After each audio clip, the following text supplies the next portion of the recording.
All right. Again, my name is Ankur Patel. I'm the Director of Advancement for Hindu University of America. Thank you for joining us on Indian Independence Day for this special webinar on the impact of Hindu thought on America. Our special guest is Philip Goldberg, who actually left academia as a young man and took a job creating, and this was interesting to me, halfway housing for disadvantaged youth.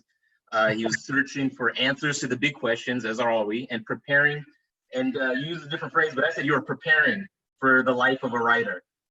Despite having been raised by atheists who disdained religion, or maybe because of it, he ended up being a key figure integrating yogic ideas and practices into modern life in the USA.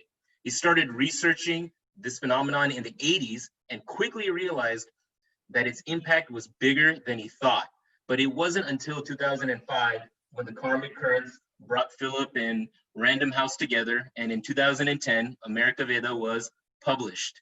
Since then, Mr. Goldberg has continued to be a powerful channel for Hindu thought in the USA, and we are proud and glad to have him on our webinar today. And of course, we have Kalyan Viswanathan, President of Hindu University of America.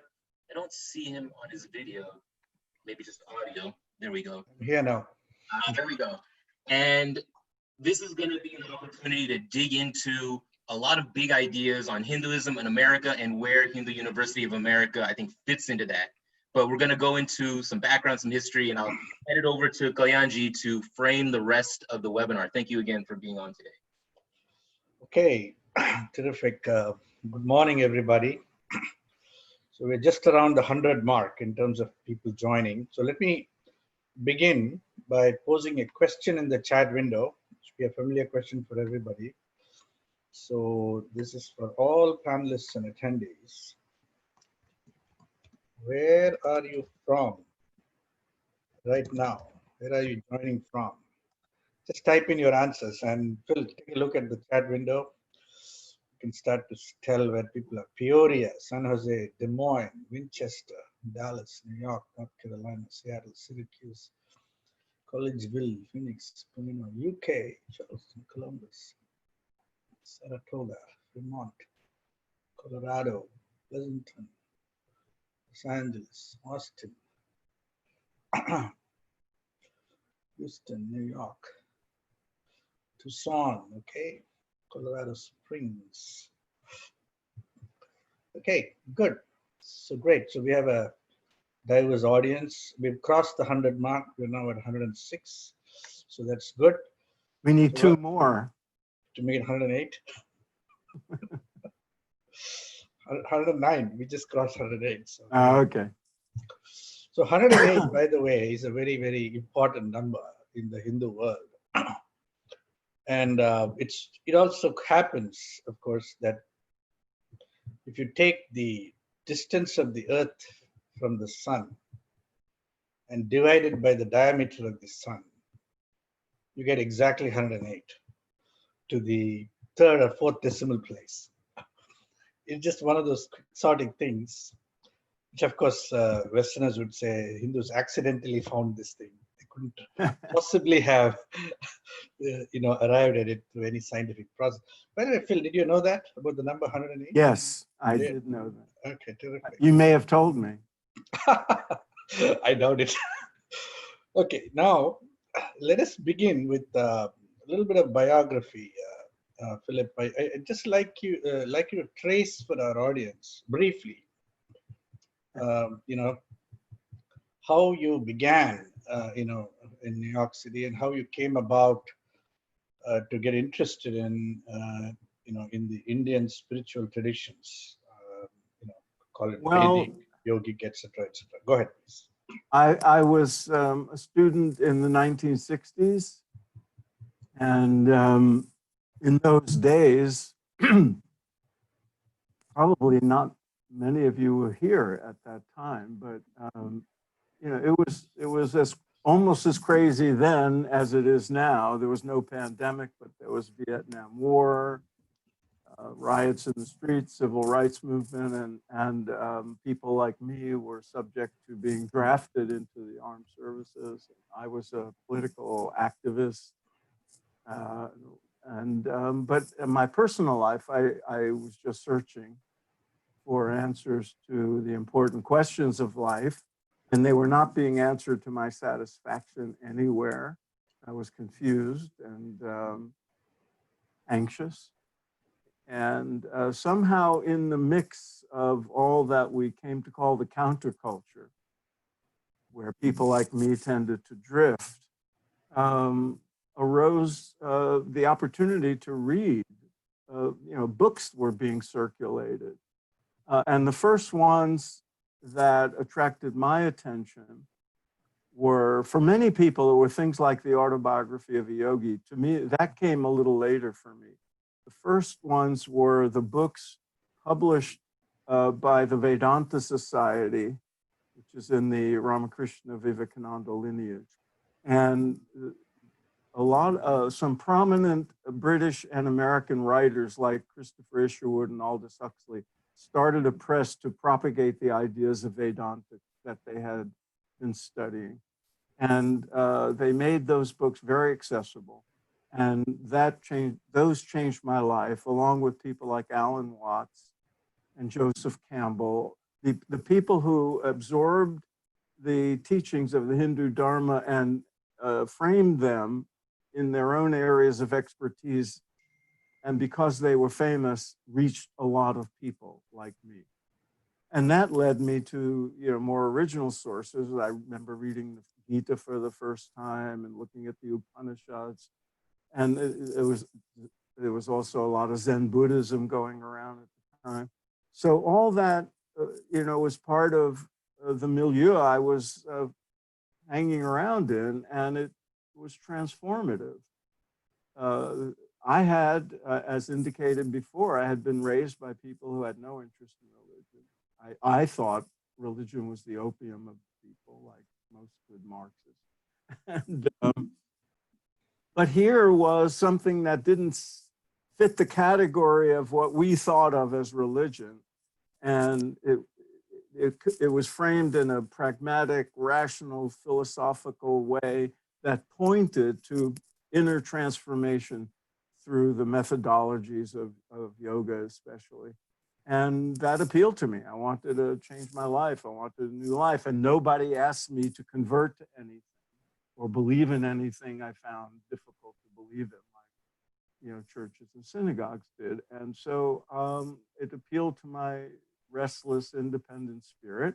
And I was one of many thousands who were like that in those days. And in my case, a lot of experimentation and looking into different things. After the Beatles famously took up transcendental meditation and went to Rishikesh, that put that on the map, and I took to it. It became my sadhana, and still is to this day. The core of my own sadhana. I became a teacher of it, and my life took a totally different direction after that. That's the short answer.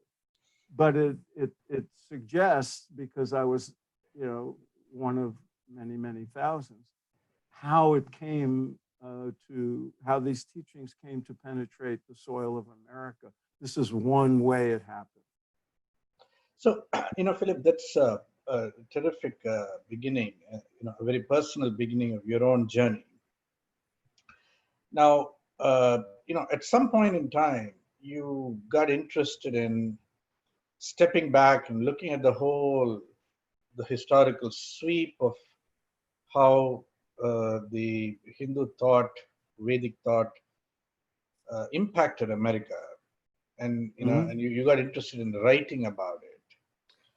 How did that interest, in wanting to write about it, almost like a historian, how did that emerge from your personal experience? I just was always interested, not as an academic, but as a citizen and as somebody who started writing professionally in the mid-70s. So the writer in me was also interested in how things develop.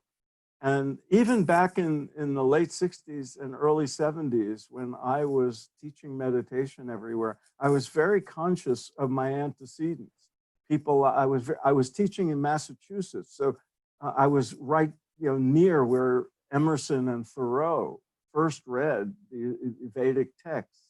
So I was very aware that this has been going on for a long time. And people like William James had referenced it in the early 20th century. And Carl Jung wrote about it, and J.D. Salinger wrote about it, and Hermann Hesse. And these were all people I read, and I realized, this has been going on for some time. Mm. And it just was interesting to me.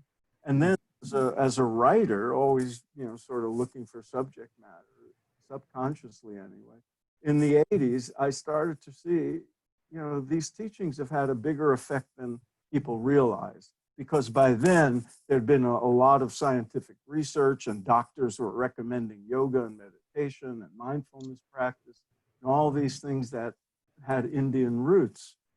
And you started to see surveys of people's attitudes toward religion and spirituality, and they increasingly started to resemble a more sort of Vedantic point of view. And I started to think, something's going on here. And so I proposed a book in the 80s, and I got exactly one editor interested in it, but his bosses turned it down. And I thought, well, either I'm wrong or I'm ahead of my time. So I kept, I was just had a fascination with these signs and indications that Vedic teachings were penetrating the life of America. And because I saw it all around me, but I hung around in, unusual circles, but then I saw it more. And so I kept putting stuff in a file, and then, as indicated in the sometime around 2005 or 6, the stars and planets all came together with me and an editor at Random House, and here that led to American Veda. Then I had to dig in and do the research in a serious way and make sure I was correct. Great. So I think, many Americans have been part of various spiritual movements that originated from India. And it's, I suppose in the early stages of that involvement, they are part of a particular teacher's lineage and a particular interpretation of the spiritual traditions and so on. But then you have managed to somewhat transcend the original experience that you had with Maharishi Mahesh Yogi, and then went on to look at the transmission much more comprehensively. Yeah. Is that something that happens more often, or is it unusual, you think? In my experience, you're right that people have often, in the past anyway, the introduction to the teachings or the first sort of deep dive and commitment is when when a particular teacher appeals to them. Yeah. And that was very common in the 1970s, probably still is today. Only today there's access to much more diversity because of the internet, and because now almost all of the teachers who came here from India in the past, going back to Vivekananda and then Yogananda, in the mid part of the 20th century, and then the whole constellation of teachers who came in the 60s and 70s, and the ones that continue, almost all of them that we know of established some foothold in America, created an institution, or more than one, and trained Westerners to represent their parampara, to be part of it, and to be trained to teach certain things, trained to run the organization. And that has grown to the point now where there are yoga lineages and guru founded lineages that are represented by a lot of Americans.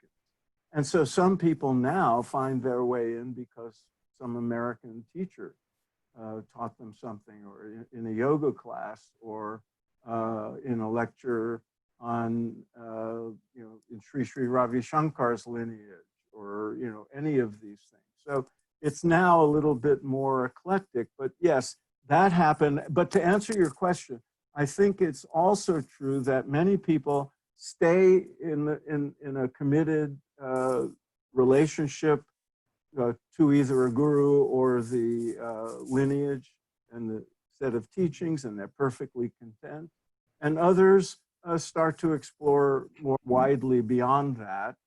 And there's so much available now that people learn from as they have many upagurus, so to speak. Okay, very good, excellent. So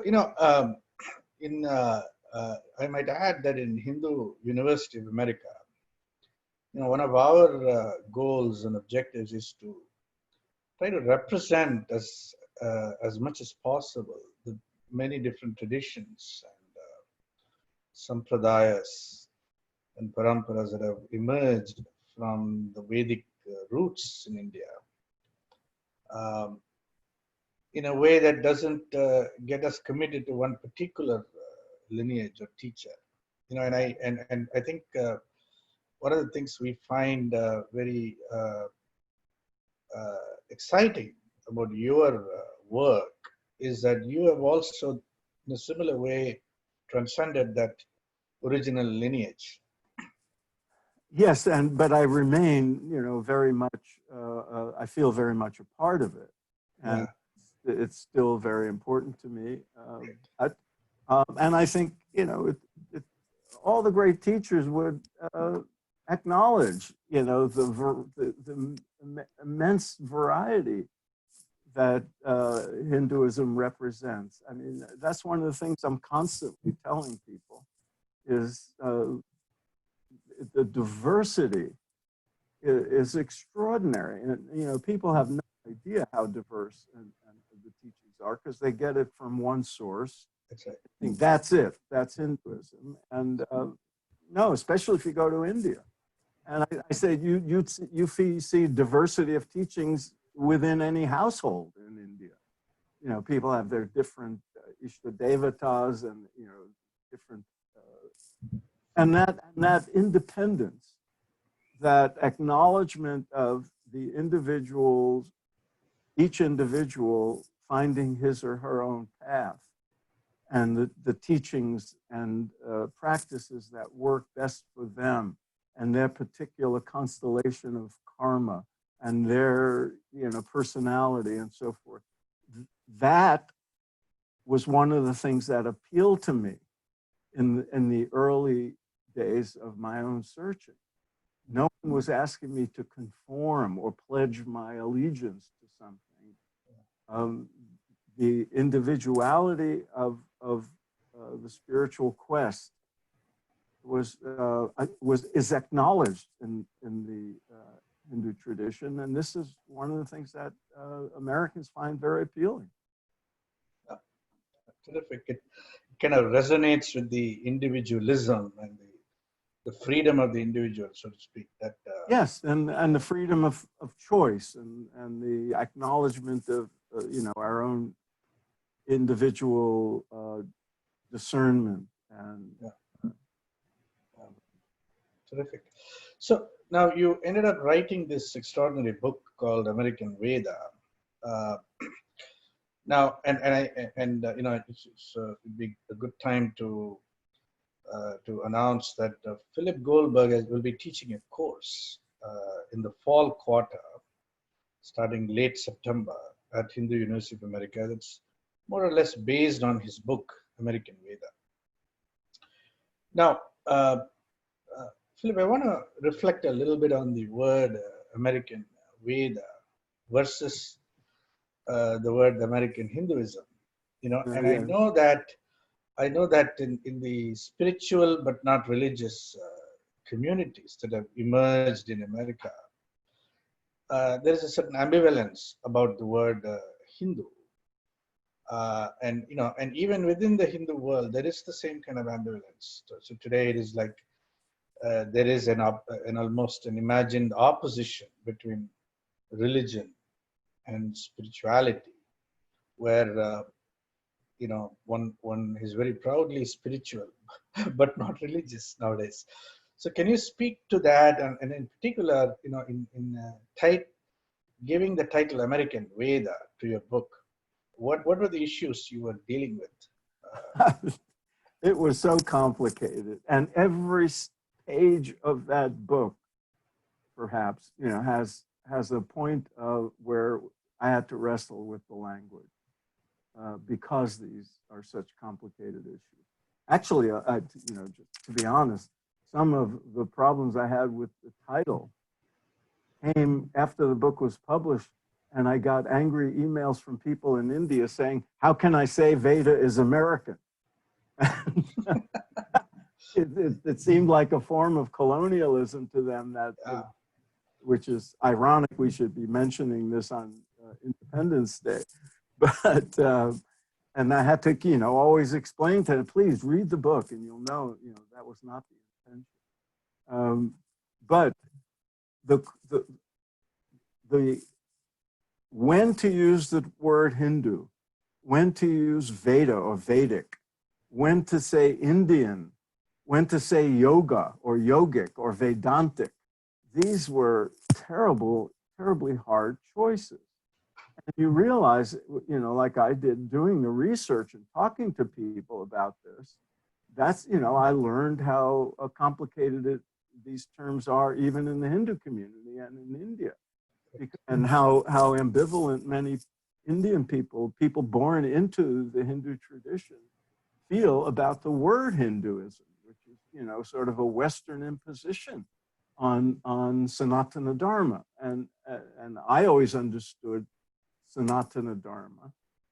And I saw in the communities I was in and the people I interviewed, and I interviewed hundreds of people for the book, a reluctance in 90 some odd % of the cases to use the term Hindu or Hinduism in reference to themselves and their practice. And I would meet people who are more Hindu probably than people on this call in terms of, their commitment to their daily sadhana and their guru and, doing pujas and all kinds of things. I even knew American swamis who wouldn't call themselves Hindu. They're just swamis. And I knew people who would rather say they're a yogi or whatever. And it was very strange. I knew people, who are Gurubhais and, there's the same lineage. One would say, yes, I'm Hindu, and the other would say, no, I'm not. And I began to realize that it's not Hindu phobia. It's something deeper than that. It's what you alluded to, Kalyan, when you said, when you spoke about this spiritual but not religious phenomenon. I think most of the people attracted to the Hindu lineages and the Buddhist lineages in America are people who would rather not be identified with any particular religion. There are people who, like me, just were not very religious, but found our way to these teachings because it was part of a spiritual search, a search for a deep inner life and inner transformation and knowledge about who we are and our place in the universe that made sense to us. We were drawn for those reasons. And calling ourselves something that sounds like a religion just didn't feel right, because it would indicate that you're a Hindu but nothing else. and many of these people also like drawing from Buddhist teachers or Sufi teachers or the Christian mystics or the Jewish mystics, and so that's why I think one group of people resisted calling themselves Hindu. The other group are people who are very comfortable in their Jewish or Christian religion's identity, and they found that their religious life was enhanced by becoming yogis and by studying with the gurus. And it changed their own religious life. And they don't want to say, I'm no longer Christian, I'm Hindu, because they still feel they're Christian. And the teachers, this is very important.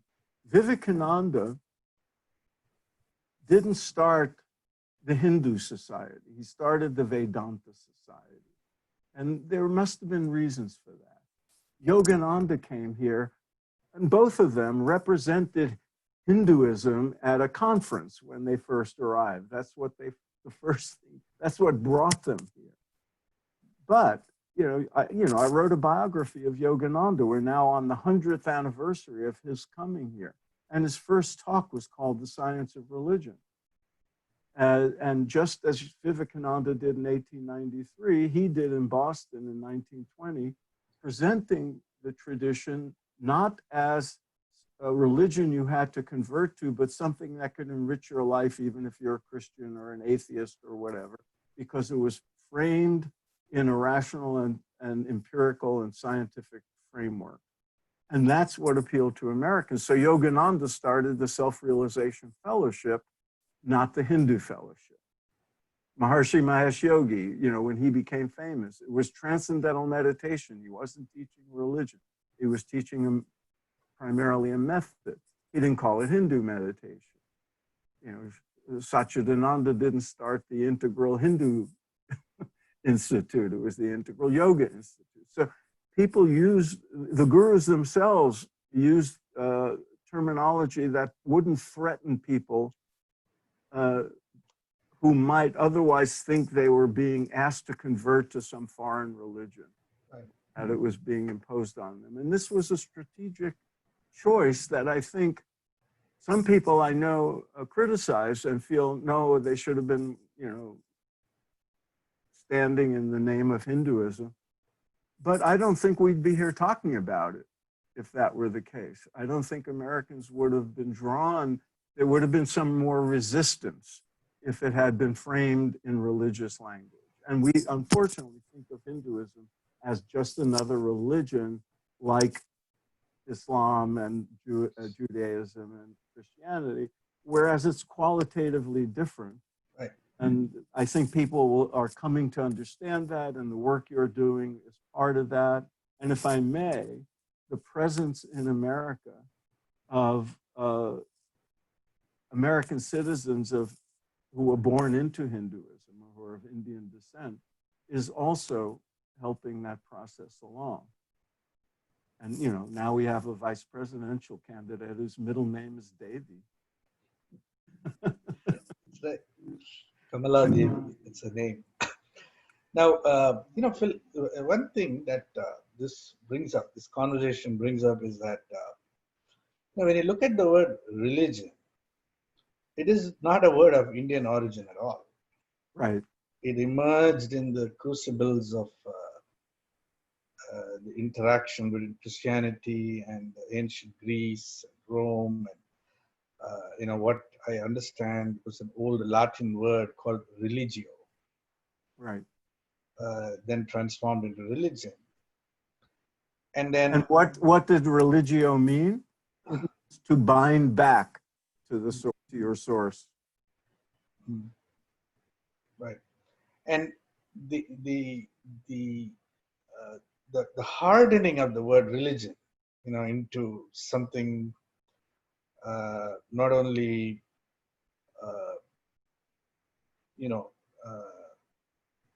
more defined, more clearly defined than simply traditions which coexisted. Okay, that happened with the Christianity becoming the prototypical religion, which then envisioned all other religions as its rivals, so to speak, And its inferiors. and its inferiors. In fact, the Christian language is really true religion versus false religion. Right? It's a very sharp kind of delineation. And once the term religion was imposed on Hinduism, now here we must acknowledge that even the term Hinduism is not an Indian term. It's not a term Right. that came.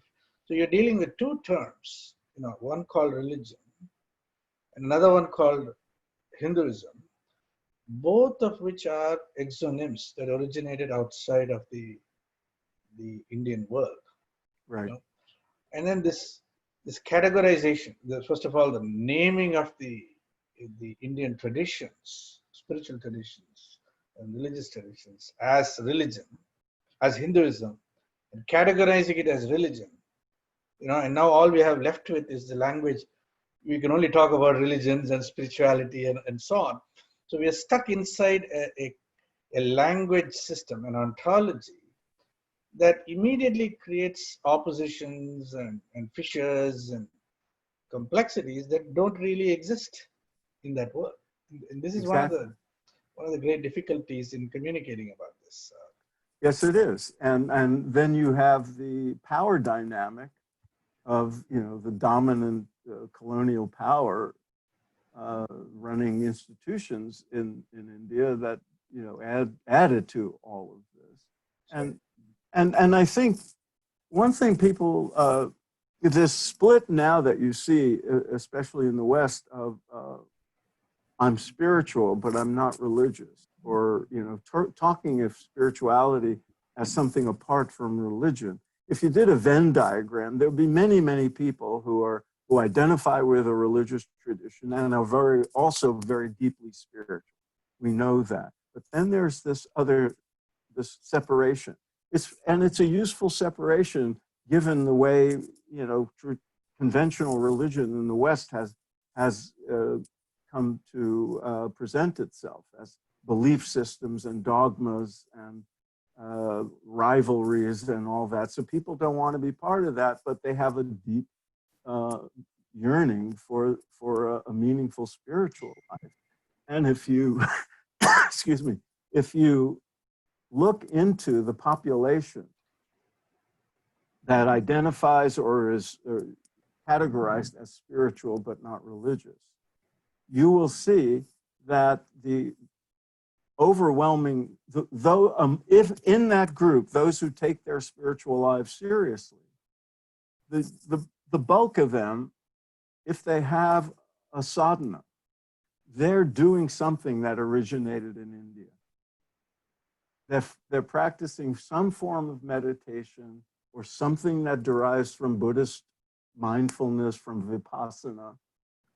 They're doing Hatha yoga practices. They're doing pranayama. They're doing deep meditation that they learned either from a guru or a representative of a guru or some secular offshoot of these things that they saw in a magazine or on YouTube. And that is one of the most important features of this whole phenomenon of how these teachings penetrated into America, because the teachings came with methodologies. When I was reading these books, my whole worldview changed. And this was terribly important.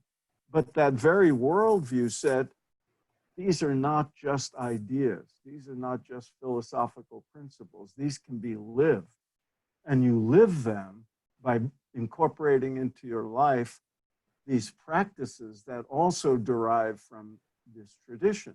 And the presence in America of meditative practices and yogic practices, this was transformative. And it's also having the effect of, we'll go into this kind of thing more deeply in the course I'm doing for Hindu University of America in the fall. But because these teachings work because people's lives change for the better, it has now begun to penetrate the world of Christianity and Judaism. They are incorporating, because of the Indian influence, the Vedic influence, or the Hindu influence, they are incorporating richer, deeper meditative practices because of this. And this is another important phenomenon that is, another manifestation of what I wrote about in American Veda only, 10 years later. It's even more so. Very good. So, Philip, let's move towards the course that you are teaching. We've titled it currently, How Hinduism Transformed America. That's the name of the course. And it does sound a little bombastic. That's the feedback I've gotten from some people. Okay, well, we'll tone it down. Now, so can you say a little bit about your own perspectives on how Hinduism has transformed America, and what will you cover in the course? What are the number of the different sessions? What do you focus on in the course, etc.?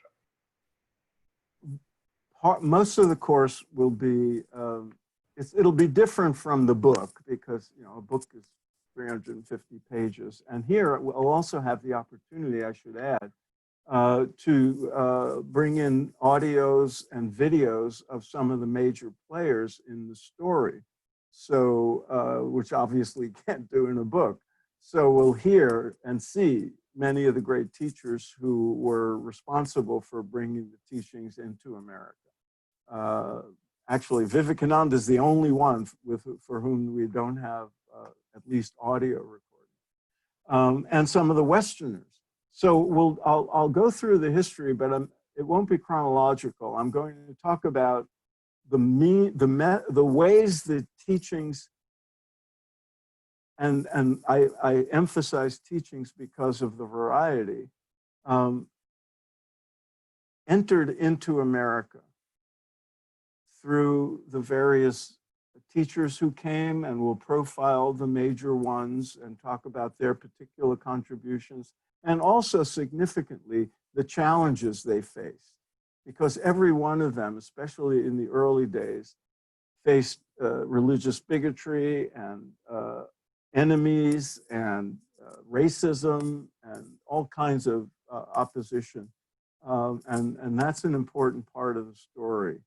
The Americans who embraced these teachings, and the Americans who were threatened by them and opposed them.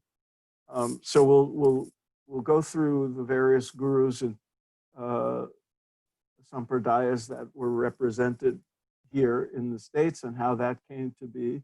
And then we'll talk about how Westerners picked up on the teachings, incorporated them into their own areas of expertise because they found them of great value, and then in turn distributed or disseminated the teachings in different ways, through poetry, through music, through philosophy, through science, through medicine, through psychology.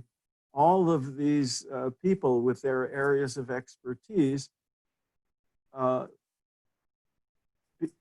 especially, the ones who were famous, the ones who wrote books, the ones who were on the lecture circuit, they reached, beginning in the early days of the 20th century, but especially in the 60s and 70s, people like me, and that continues to this day. So we'll talk about the various ways the teachings entered, and I want to talk a lot about how the teachings were adapted so Americans would understand the message and find it appealing. And the delicacy of, in that adaptation to a new culture, to new language, to new values and all that, was anything lost? Were compromises made? Are they still being made? Are the teachings being distorted? And the answer to that is often yes. But the main teachers who did it, and the Westerners who embrace the teachings, you know, the Huxleys and Campbells and people like that, and I hope me, try their best to teach, you know, to propagate them in their integrity. But you also have issues like when meditation was first studied and found to, you know, lower blood pressure and change brain waves and all that, there are now thousands of studies, so doctors recommend it. And some of those doctors take the liberty of teaching it them, you know, something they make up. And then something is lost when that happens. And so these are delicate issues. I hope to go into them all and you know, an open discussion in the 10 lessons we have. But it's a complicated story. It's a subtle story. One of the things I want to bring out, and I'll bring it out here and we'll go into detail in the course, is the subtle ways, the almost invisible ways the teachings have penetrated into areas like psychology and medicine and just everyday life, and how even clergy in the Christian and Jewish worlds in America are talking about their own traditions differently now, and doing things like having meditation retreats, and how that came to be, and how and I'll go into some of the studies that show what I say is America's becoming a nation of yogis. And so a lot of it is very subtle because the language changes. And you see it even in the works of the gurus. You know, I mentioned Yogananda's first speech in Boston in 1920. I was just writing an article about it. And you see in the lecture, just as one example, he talks about the chakra system, but he doesn't use the word chakra. He calls them energy centers. And you see scientific Western language enter into it. When I was with Maharishi Mahesh Yogi in the early 70s, at the height of his fame, he was starting to use scientific language. He was talking about the buildup of stress instead of vasanas. you know, the language shifts to Americanize it. And that made the teachings more understandable and more accessible. You see Yogananda, for example, adopting some of the language of the self-help movement that was so big in the 1920s and 30s, just because it's not a distortion, it's just a shift of language. And in his case, and the primary gurus, they didn't compromise on the integrity of the teachings. They just skillfully adapted how they were communicated and how they were disseminated. Yogananda got in a lot of trouble, not trouble, but he got a lot of criticism when he put some of his teachings into a correspondence course so they would reach more people. And traditionalists in India thought that, you know, that was too big a compromise to the West. But that correspondence course has, in the last almost 100 years now, reached millions of people. And so, you know. And here we are doing classes on the internet. It's a whole different, possibility. Yeah, but this adaptation to a new culture is a fascinating phenomenon, and it deserves, you know, a lot of attention. You know, in some ways, it's just an obvious and inevitable outcome of cultures coming together. It's like, you know, Americans invented movies, and, you know, India turned it into Bollywood. You know, they didn't just remake Hollywood movies. They created something that suits their culture with an American technology. And in a similar way, you know, Americans are adapting yoga and Vedanta to their own culture. But at the same time, you know, there's something precious and important that has to be protected, you know, in a way that's different from movie technology or automobiles. Yeah. So here, interestingly, here is there's a fine line here, between what what could be considered natural diffusion of ideas and adaptation of ideas into a different culture and so on, and then this rather sharp notion of appropriation, Yes, where oh, this is just yes. another I form of see that in the chat. Somebody brought that up, and it's yeah, a very important. It's a yeah, very important issue.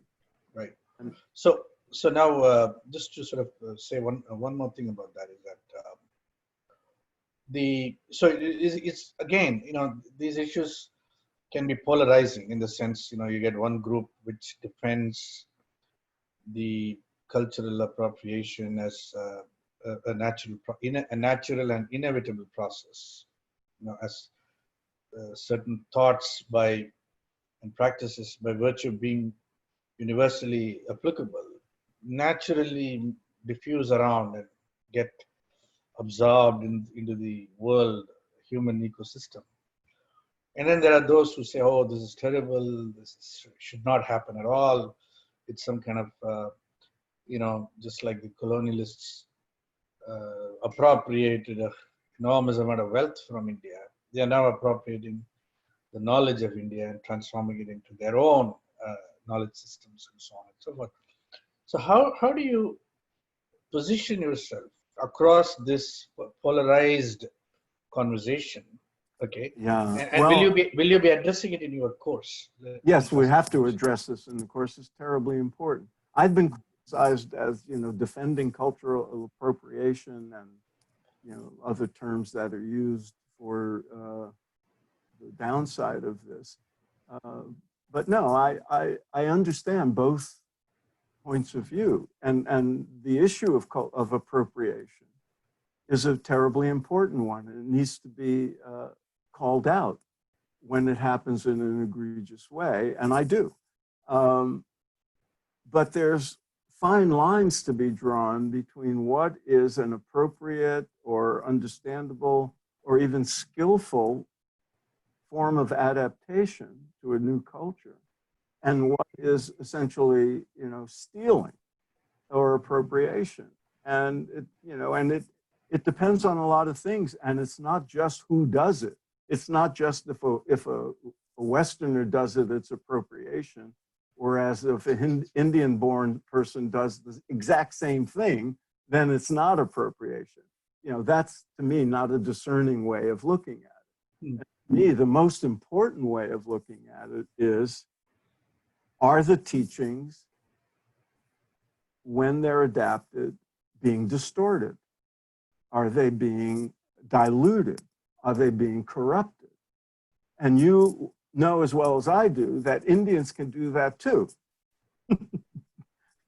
There are people calling themselves gurus in India who are questionable. That happens. Indian intellectuals have distorted the teaching. But when it happens in America, it's more egregious because it is a form of, it can be a form of cultural appropriation. On the other hand, you have all the people like me who were trained by, legitimate representatives of these traditions. I was trained by Maharishi Mahesh Yogi to teach and represent his lineage. And I take that as a great responsibility, as do a lot of the other Americans I know who had relationships with gurus who authorized them and who do their best to represent the teachings with honor and integrity. But then, there's beer yoga and, wine tasting yoga weekends and, all the other, yoga as fitness exercise. And then you start to say, no, this is not just cultural appropriation. This is distorting and diluting a precious tradition and misrepresenting what it actually is. And that to me is the most important thing. Are the teachings being represented accurately and with integrity, or are they being corrupted and distorted? And so that's how I feel about it. Very good, great. So one final question from me, and then we'll take some audience questions. So, if students, if people take your course, how Hinduism transformed America, that course, and commit themselves to the 10, 11 weeks of the fall quarter, what do you think they'll get out of the course? What will they learn? What are the outcomes they can expect from the course? I would hope that everybody who takes the course will come to first understand perhaps aspect of Hindu Dharma that they may not have understood before. Not that it's an introduction to Hinduism course, but the immense variety of teachings that have come to us from India is often not fully appreciated. And all the teachers who came here, they each represented sort of different lineage, and they brought out different aspects of the teaching. So for example, Swami Muktananda brought out Kashmir Shaivism in a way that the earlier teachers did not, and Prabhupada brought out bhakti, Krishna bhakti, in a way no one had, and the use of kirtan and so forth. So all of this, the variety, I find a lot of people don't fully appreciate it. I'm learning all the time some new aspect of the tradition. Get somebody translates a text, ancient text that was never translated before, and I get an email about it. I had no idea. That's one thing.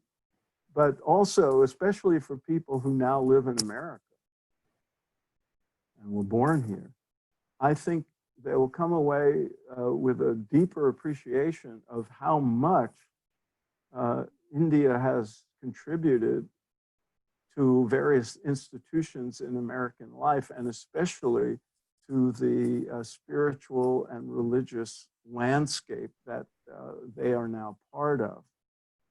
The influence is subtle, but it's very deep and it's very profound, and the impact has been greater than most people realize. And that's the essential part that I would like people to realize. And they'll learn about some of the gurus who came here, perhaps before they were born, and learn about their contribution.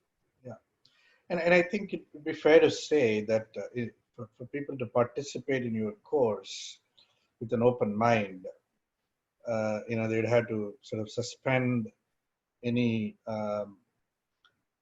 anxieties they might have about appropriation and what that means, and it's the whole colonial experience and so on and so forth. Set that aside and take an authentic look at how how Hindu thought has diffused and penetrated and influenced so many different thinkers in so many diverse fields within America. So for example, one of my favorites is the Star Wars trilogy. Or no, it's not a trilogy anymore. There's like 9 of them. And the way that resonates with Joseph Campbell's book, The Power of the Myth, and the Hero with 1,000 Faces. Yes. And Campbell's own work, in his own personal journey, and so on and so forth. And the diffusion of ideas. For example, there's this other Hollywood movie called The Avatar. You might have heard about that, and so on. So I think to systematically look at this and how this has been going on for a few hundred years now. And you mentioned Joseph Campbell. He played a big role in this dissemination, and I'll show some footage of him talking about Hindu concepts, on television. He studied before anybody ever heard of him, when he was a young scholar. He studied very closely with Swami Nikhilananda from the Vedanta Society lineage, from the Vivekananda lineage in New York. And he helped Nikhilananda put together the Gospel of Sri Ramakrishna, one of his books. So we'll talk about the early years of some of these people who later became famous, like Houston Smith, probably the most prominent religious scholar of religion in America in the 20th century. You know, when he was a young scholar starting out, he studied with another Ramakrishna Vivekananda Swami, and it changed his life and how he understood religion. And he went on to publish, you know, the textbook that millions of people read. So these roots. We'll also look at the arts. We'll have some fun with the Beatles. We'll play some Beatles music. Play some music, actually. Huh? Yeah, and because if you look at some of the lyrics that, you know, millions and millions of people were singing, see the influence of them having been to India. A lot of songs they, you know, became famous were written while they were in Rishikesh with Maharshi. And so things like that help propagate these teachings and open people to them. What are they appropriation?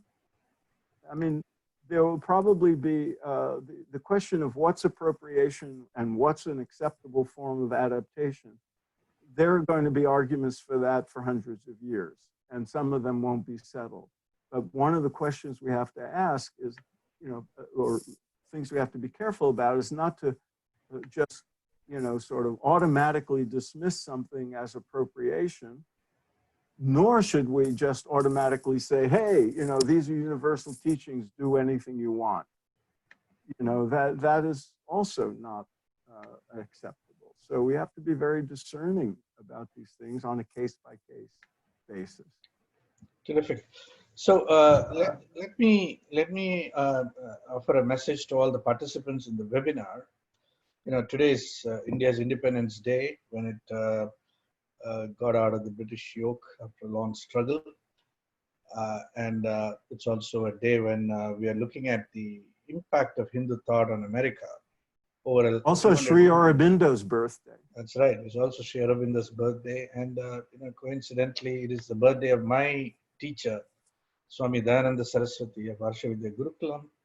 And it's the birthday of my father as well. So I just wished him happy birthday an hour ago. So, I mean, it's a very important day from so many different perspectives. I would just encourage the participants to really consider taking this course with Philip Goldberg in the fall quarter. It's relatively low priced and affordable.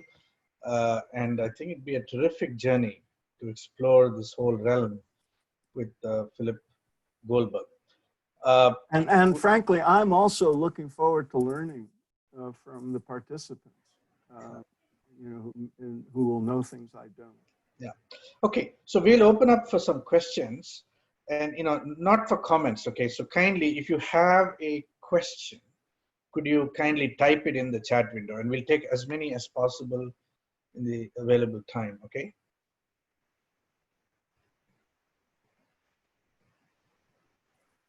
Okay. Here's something.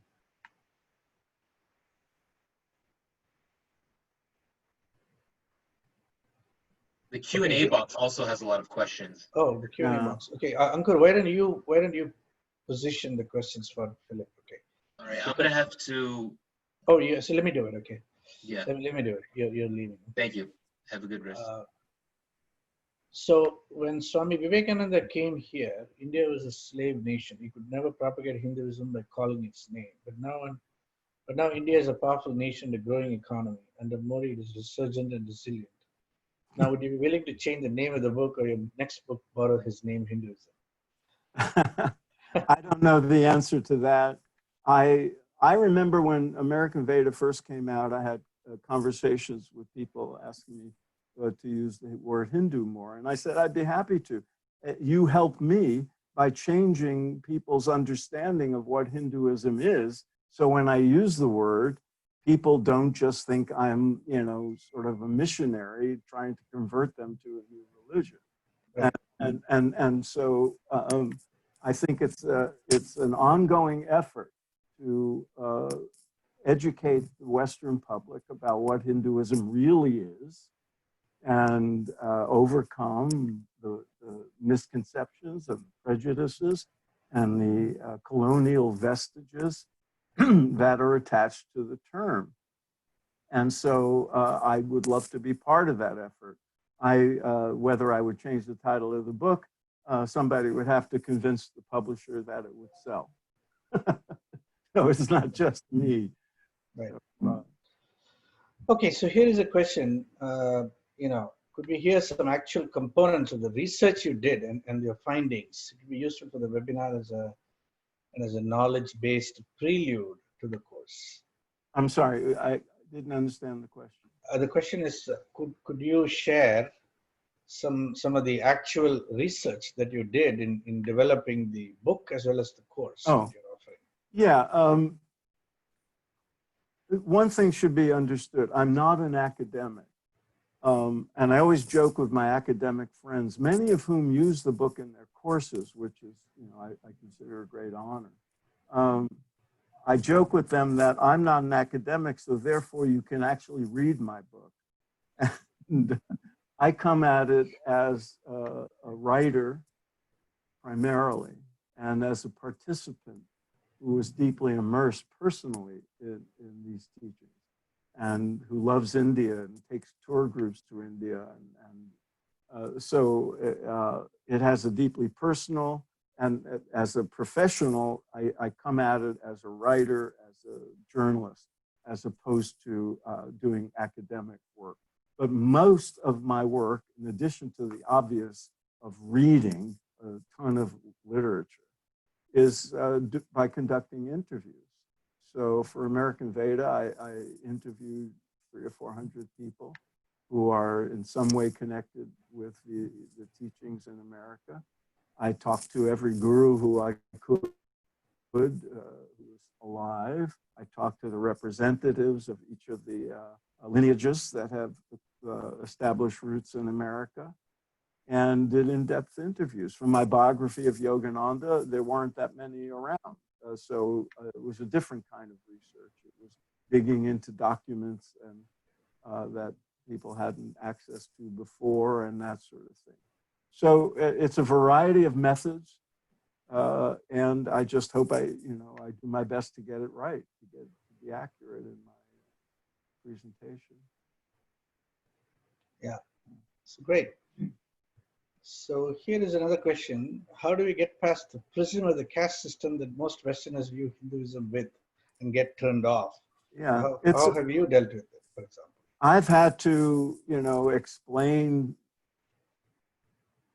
I'm confronted with this a lot. The conflation of aspects of Indian history and Indian culture with what Hinduism is, or even what yoga is. And I often say to people, the caste system is a more complicated thing than you realize. It's been discarded. It's been abandoned in legal terms in India. There are still obviously vestiges of it, just as there's obviously vestiges of racism in America. And you don't condemn, you don't identify or define Christianity on the basis of slavery and segregation and racism and the Ku Klux Klan in textbooks. So why define Hinduism in terms of caste system and sati and all these other, vestiges of, Indian culture, some of which were, wildly distorted and complicated because of colonialism. And I also have to say, those are not my areas of expertise. I'm not a historian of India, and I don't have much to say about Indian politics and things like that. But because of American Veda, I'm often asked to address these. But caste is an important one because people will dismiss Hinduism as because of the caste system. That's right. So I find it necessary to compare that with the history of Christianity and all that's involved the sordid aspects of Christian history. Right. And it is a tricky, it's a really challenging problem because, you know, the a clear narrative about the caste system is yet to be properly written, which can be considered authoritative because, you know, often Christian criticism of Hinduism is centered on the caste system, and that's got a conversion. And somebody here in the comments rightly pointed out, you know, talking about the Varnas, you know, not to use the word caste and all that. And all that is part of the ongoing education of the West that everybody here should participate in. So here's a question from someone by the name Lynn. Who are the significant people who brought Hindu ideas to the West besides Vivekananda and Yogananda? Can you? Yeah, well, then there were all the gurus who came in the 60s, 70s. We mentioned Maharishi Mahesh Yogi and Muktananda and Srila Prabhupada. Osho, Amrit Desai, and oh my God, I have them all. They're all profiled in my book now. But you know, the people in the Shivananda lineage, Swami Satchidananda, Swami Vishnu Devananda,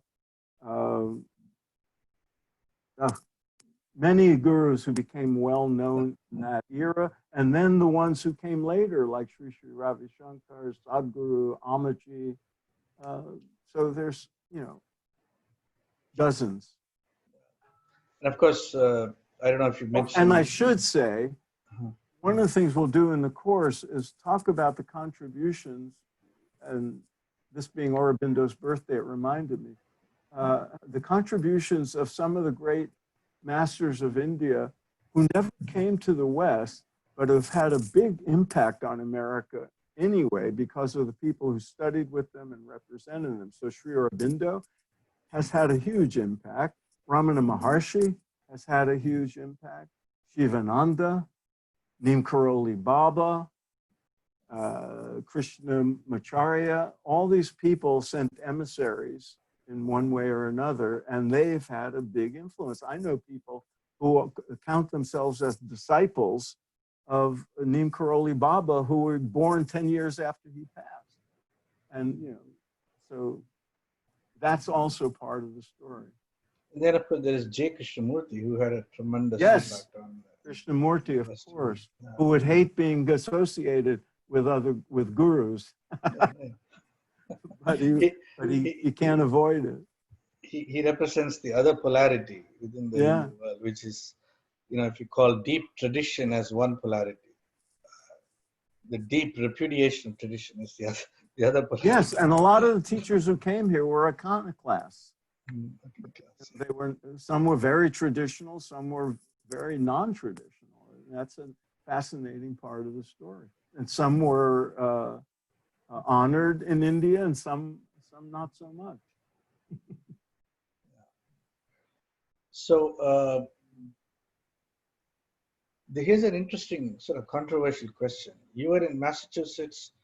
Are you aware of Sarah Bull, a disciple of Swami Vivekananda? Yes. When he was there? Yes. Her will was contested in court in grounds that these Swamis from India have poisoned her mind, and that's right. Hinduism, and she lost her mind.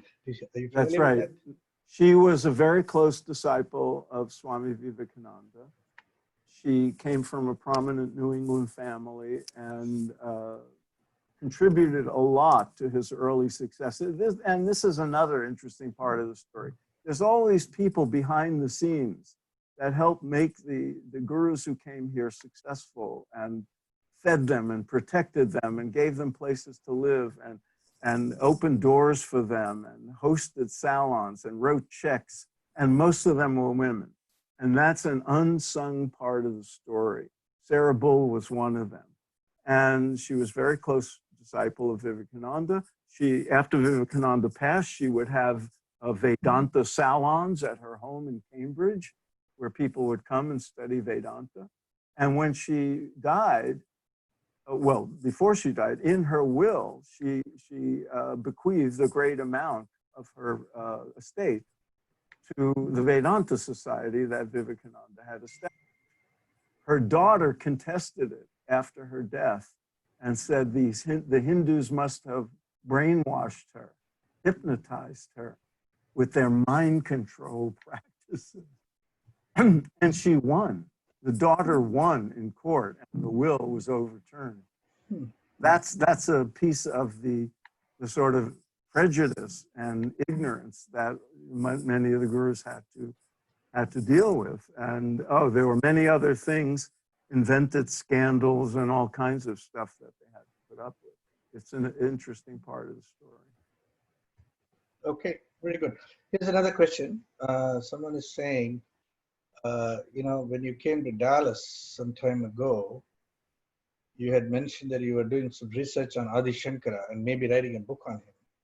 Yes, Wondering if you're still at it.